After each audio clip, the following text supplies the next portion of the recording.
এবার হচ্ছে এখান থেকে এক পিস মাটন তুলে আমি খাবো। কারণ হচ্ছে আমার হচ্ছে চিকেন কিংবা মাটন যাই রান্না করি না কেন, আমার একটু কষানো খেতে পারলে আমার ভালো লাগে না, ঠিক আছে? তোমরা কে কে কষানো মাংস খেতে পছন্দ করো তারা একটু কমেন্ট করে জানিও আমাকে, ঠিক আছে? হ্যালো বন্ধুরা, তোমরা সবাই কেমন আছো? আশা করি সবাই খুব ভালো আছো। আমিও খুব ভালো আছি। আমি আজ চলে এসেছি তোমাদের সামনে একটা রেসিপি শেয়ার করার জন্য। আজকে রেসিপিটা হলো মাটন কারি। এইখানে দেখো মাটনটা ভালো করে ধুয়ে পরিষ্কার করে রেখেছি। এখানে একটু নুন, হলুদ, তেল দিয়ে ভালো করে মাখিয়ে রেখেছি আধা ঘন্টা মতো। এই যে পেঁয়াজ কোচানো এদিকে মশলাটা করে রেখেছি। এখানে মশলাটা করে রেখেছি পেঁয়াজ, রসুন, আদা, শুকনো লঙ্কা, গোটা জিরে করে পেস্ট করে রাখার পরে এখানে রান্নাটা চাপিয়ে দিয়েছি। আলুটা লাল লাল করে ভেজে নিচ্ছি।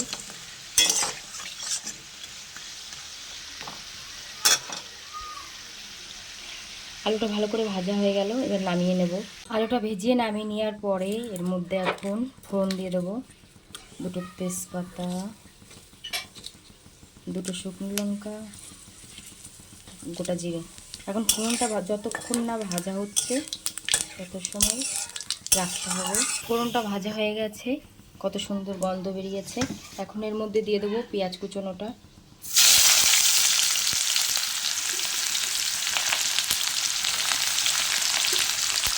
পেঁয়াজ কুচনো দেওয়া হয়ে গেলে ভালো করে একটু নাড়িয়ে নেবো।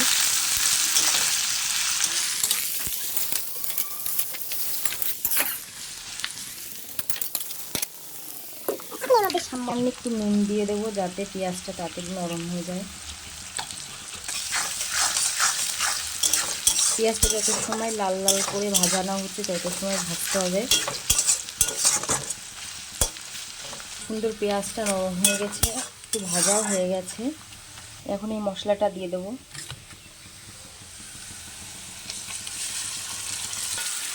মশলাটা দিয়ে সুন্দর করে কষাতে হবে। এখন একদমই ঘরোয়া স্টাইলে রান্না করা। যত সময় মশলাটা না কষানো হচ্ছে তত সময় কষাতে হবে। এবার এর মধ্যে অ্যাড করব আমি নুন, হলুদ আর সামান্য একটু গরম জল দেবো। দিয়ে ভালো করে আবার কষিয়ে নেব একটু। যত সময় কাঁচা গন্ধটা না যাচ্ছে তত সময় মশলাটা কষিয়ে নেব একটু। এবার হচ্ছে মাটনটা পুরোটা দিয়ে দেবো। মাটনটা দিয়ে ভালো করে কষাতে হবে। সত্যি কথা বলতে আমার ঘরোয়া স্টাইলের রান্নাটাই বেশি ভালো লাগে। তোমরাও পারলে এইভাবে একটু রান্না করো, রান্নাটা খুব সুন্দর হবে, ঠিক আছে? মশলার সাথে মাটনটা ভালো করে নাড়িয়ে নিয়ে এবার একটু ঢাকা দিয়ে রাখবো। মাঝে মাঝে ঢাকনাটা খুলে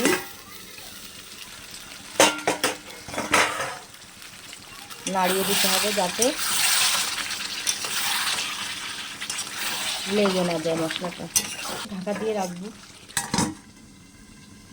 মাটনটা অনেক সময় ধরে কষানোর পরে এবার ভেজে রাখা আলুগুলো দিয়ে দেবো।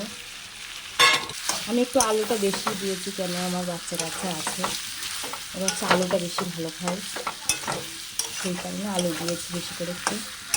আর একটা কথা কী বলো তো, আমি হচ্ছে হাতে রান্না করছি আর এক হাত দিয়ে ক্যামেরাটা করছি, এই জন্য একটু আমার একটু অসুবিধে হচ্ছে। দেখো মাটনটা পুরো কষানো হয়ে গেছে। এবার হচ্ছে এখান থেকে এক পিস মাটন তুলে আমি খাবো। কারণ হচ্ছে আমার হচ্ছে চিকেন কিংবা মাটন যাই রান্না করি না কেন, আমার একটু কষানো খেতে পারলে আমার ভালো লাগে না, ঠিক আছে? তোমরা কে কে কষানো মাংস খেতে পছন্দ করো তারা একটু কমেন্ট করে জানিও আমাকে, ঠিক আছে? দেখো জল দিয়ে দিয়েছি। সময় রান্নাটা না হচ্ছে তত সময় ফোটাতে হবে। আর হচ্ছে তোমরা যারা প্রেসারে দিতে চাও তারা প্রেসারে দিতে পারো, কিন্তু আমার প্রেসারে দিতে চাও তারা প্রেসারে দিতে পারো, কিন্তু প্রেসারের মাংসটা ততটা। এবার হচ্ছে ঢাকনাটা হচ্ছে ঢাকনাটা তুলে দেখবো রান্নাটা কত দূর হলো। তো রান্নাটা প্রায় হয়ে এসেছে। এদিকে দেখো গোটা গরম মশলাটা বেটে রেখেছি, ওটা এখন দিয়ে দেবো। দিয়ে এবার ভালো করে নাড়িয়ে নেব। নাড়িয়ে নিলে হয়ে গেল আজকের রান্নাটা। এই দেখো রান্নাটা হয়ে গেছে, নামিয়ে নিয়েছি। তোমাদের যদি রান্নাটা ভালো লাগে তাহলে একটা লাইক কমেন্ট শেয়ার করো, আর তোমরা এইভাবে রান্না করো। দেখো রান্নাটা সত্যিই খুব ভালো হয়েছে, তোমাদেরও ভালো লাগবে। আর চ্যানেলে যারা নতুন আছো তারা চ্যানেলটা সাবস্ক্রাইব করো এবং পাশে থাকা বেল আইকনটিটা প্রেস করো, যাতে সাথে সাথে আমার যে কোনো ভিডিও নোটিফিকেশন পেতে। সবাই ভালো থেকো, সুস্থ থেকো, টাটা বাই বাই।